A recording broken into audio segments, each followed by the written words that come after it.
தேவனுக்கு மகிமை. வேதபாரகர் பரிசேயருடைய நீதி. யோவான் 19ஆம் அதிகாரம் 38 முதல் 42 வசனங்களிலே அரிமத்தியா ஊரானாகிய யோசேப்பு, நிக்கதேமு ஆகிய இயேசுவின் அந்தரங்க சீஷர்கள் யூதருடைய முறைமையிலே சிறப்பாக இயேசுவை அடக்கம் பண்ணினார்கள் என்று எழுதப்பட்டிருக்கிறது. அரிமத்தியா ஊரானாகிய யோசேப்பு இயேசுவின் அந்தரங்க சீஷன் என்று இங்கு நாம் காண்கிறோம். யோவான் 3ஆம் அதிகாரத்திலே இந்த நிக்கதேமு என்ற பரிசேயனாகிய அந்தரங்க சீஷனை குறித்து தெளிவாக எழுதப்பட்டிருக்கிறது. மோசேயுடைய மார்க்கத்தின் தீவிரவாதிகள் தான் பரிசேயர்கள். அவர்கள் அந்த மார்க்கத்தின் கொள்கையிலே உறுதியாக இருக்கிறார்கள். பிலிப்பியர் 3ஆம் அதிகாரம் 5-6 வசனங்களின்படி சவுலாகிய பவுலும் பரிசேயர்கள் வரிசையிலே வைராக்கியம் கொண்ட தீவிரவாதி. எனவேதான் பக்தி வைராக்கியத்தின்படி சபையை துன்பப்படுத்தினேன் என்று சொல்லுகிறார். மத்தேயு 5:20 நம் ஆண்டவர் வேதபாரகர் பரிசேயர் என்பவர்களுடைய நீதி என்று குறிப்பிடுகிறார். அந்த நீதியிலே அவர்கள் நிலைத்திருக்கிறார்கள். வேதபாரகர் என்பவர்கள் இந்த கொள்கையை போதிக்கக்கூடியவர்கள், பரிசேயர் என்பவர்கள் இந்த கொள்கையை கைகொள்பவர்கள். எனவே வேதபாரகர் பரிசேயருடைய நீதி என்பது அவர்களுடைய உரிமை பாராட்டுதல். லூக்கா 18ஆம் அதிகாரம் 10ஆம் வசனத்திலிருந்து தொடர்ச்சியாக ஆண்டவர் அதை ஓமையாக குறிப்பிடுகிறார். அதை பரிசேயரின் ஜெபம் என்று நாம் காணலாம். பரிசேயன் நின்று, தேவனே, நான் பரிகாரர், அநியாயக்காரர், விபச்சாரக்காரர் ஆகிய மற்ற மனுஷரைப் போலவும் இந்த ஆயக்காரனைப் போலவும் இராததினால் உம்மை ஸ்தோத்தரிக்கிறேன்.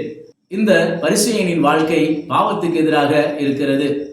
வாரத்தில் 2 தரம் உபவாசிக்கிறேன், என் சம்பாத்தியத்தில் எல்லாம் தசமபாகம் செலுத்துகிறேன் என்று தனக்குள்ளே ஜெபம் பண்ணினான். இதுவே பரிசேயருடைய நீதி. ஆனால் தேவன் இதை அங்கீகரிக்கவில்லை. ஆயக்காரன் தூரத்திலே நின்று தன் கண்களையும் வானத்துக்கு ஏறெடுக்க துணியாமல் தன் மார்பிலே அடித்து கொண்டு, தேவனே, பாவியாகிய என்மேல் கிருபையாயிரும் என்றான். அவனல்ல, இவனே நீதிமானாக்கப்பட்டான். இங்கு நம்முடைய கர்த்தர் பரிசேயருக்கு எதிராகவும் ஆயக்காரருக்கு ஆதரவாகவும் தீர்ப்பளிக்கிறார். லூக்கா 15ஆம் அதிகாரத்திலே மற்றொரு ஓமையை நம்முடைய கர்த்தர் சொல்லுகிறார். சகல ஆயக்காரரும் பாவிகளும் அவருடைய வசனங்களை கேட்கும்படி அவரிடத்திலே வந்து சேர்ந்தார்கள். அப்பொழுது பரிசேயரும் வேதபாரகரும் முறுமுறுத்து, இவர் பாவிகளை ஏற்றுக்கொண்டு அவர்களோட சாப்பிடுகிறார் என்றார்கள்.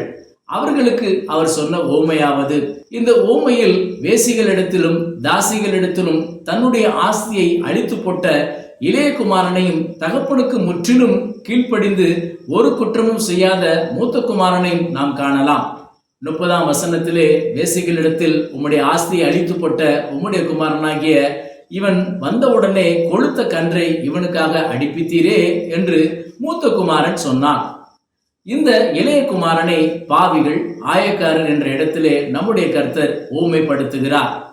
29ஆம் வசனத்திலே, இதோ இத்தனை வருஷ காலமாய் நான் உமக்காக ஊழியம் செய்து ஒரு காலம் உம்முடைய கற்பனையை மீறாதிருந்தும் என் சிநேகிதரோடு நான் சந்தோஷமா இருக்கும்படி நீர் ஒரு காலம் எனக்கு ஒரு ஆட்டுக்குட்டியையாவது கொடுக்கவில்லை என்று மூத்த குமாரன் சொல்லுகிறான். இந்த மூத்த குமாரனை நம்முடைய கர்த்தர் பரிசேயருக்கு ஓமைப்படுத்துகிறார். பரிசேயர் தங்கள் நீதிகளிலே குற்றம் சாட்டப்படாதபடி இருப்பது போல இந்த மூத்த குமாரனும் ஒரு குற்றமும் நான் செய்யவில்லை என்று சொல்லுகிறான். இந்த மூத்த குமாரனை அனுசரியாதபடி இளைய குமாரனை தகப்பன் அங்கீகரிக்கிறார். மூத்த குமாரன் இளைய குமாரனை எதிர்க்கிறது போல பரிசேயர்கள் பாவிகளையும் ஆயக்காரர்களையும் எதிர்க்கிறார்கள். எனவே இயேசு சொன்ன ஓமைகளிலிருந்து நம்முடைய கர்த்தர் பரிசேயருக்கு எதிராகவும் ஆயக்காரர் பாவிகளுக்கு ஆதரவாகவும் இருக்கிறார் என்பதை நாம் அறியலாம். யோவான் 7ஆம் அதிகாரம் 48ஆம் வசனத்திலே, அதிகாரிகளிலாவது பரிசேயரிலாவது யாதாம் ஒருவர் இயேசுவை விசுவாசித்ததுண்டா என்று பரிசேயர்கள் கேட்கிறார்கள். எனவே இந்த திருவசனத்திலே பரிசேயர்கள் ஒருவரும் இயேசுவுக்கு ஆதரவாக இல்லை என்பதை நாம் விளங்கிக் கொள்ளலாம். யோவான் 12ஆம் அதிகாரம் 42ஆம் வசனத்திலே, ஆகிலும் அதிகாரிகளிலும் அநேகர் அவரிடத்திலே விசுவாசம் வைத்தார்கள்.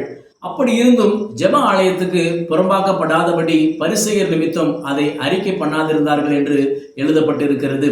இந்த திருவசனத்திலே அதிகாரிகள் அநேகர் இயேசுவை தேவகுமாரன் என்று விசுவசித்தாலும் பரிசேயருக்கு பயந்து அதை அறிக்கை பண்ண மறுத்தார்கள் என்பதை நாம் அறியலாம். பரிசேயர்கள் அவருக்கு எதிராக இருந்தாலும் இயேசு ஒரு கூட்ட ஜனங்களை தம் பக்கத்தில் வைத்திருக்கிறார். இதை கண்ட பரிசேயராகிய எதிரிகள் திகைத்து பிரமித்ததாக நாம் காணலாம். யோவான் 12ஆம் அதிகாரம் 19ஆம் வசனத்திலே பரிசேயர் ஒருவரை ஒருவர் நோக்கி, நீங்கள் செய்கிறதெல்லாம் வீணென்று அறிகிறது இல்லையா? இதோ உலகமே அவனுக்கு பின் சென்று போயிற்றே என்று பிரமித்து திகைக்கிறார்கள். பரிசேயர்கள் எவ்வளவு எதிராக இருந்தாலும் இயேசு திரள் கூட்டம் ஜனங்களை தம்மோடு வைத்திருக்கிறார் என்பதை நாம் காணலாம். இந்த சூழ்நிலையிலே சீமோன் என்ற பரிசேயன் நம்முடைய கர்த்தரை விருந்துக்கு அழைத்ததாக லூக்கா 7ஆம் அதிகாரம் 36ஆம் வசனத்திலே எழுதப்பட்டிருக்கிறது. பரிசேயரில் ஒருவன் தன்னுடனே போஜனம் பண்ண வேண்டும் என்று அவரை வேண்டிக் கொண்டார்.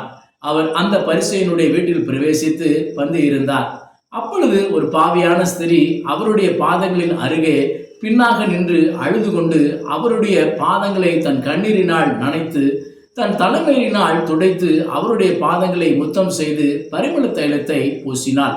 எந்த பரிசேயனும் அவரை ஏற்றுக்கொள்ளாத சூழ்நிலையில் இங்கு ஒரு பரிசேயன் அவரை ஏற்றுக்கொண்ட இடத்திலே இந்த பாவியான ஸ்திரீ செய்த செயல் இயேசுவை பரிசேயன் கண்டனம் பண்ணக்கூடிய இடத்திலே கொண்டு வந்ததாக 39ஆம் வசனத்திலே நாம் காணலாம். எனவே நம்முடைய கர்த்தர் ஒட்டுமொத்தமாக ஆயக்காரர் பாவிகளுக்கு ஆதரவாகவும் பரிசேயருக்கு எதிராகவும் இருக்கிறதாக நாம் காணலாம்.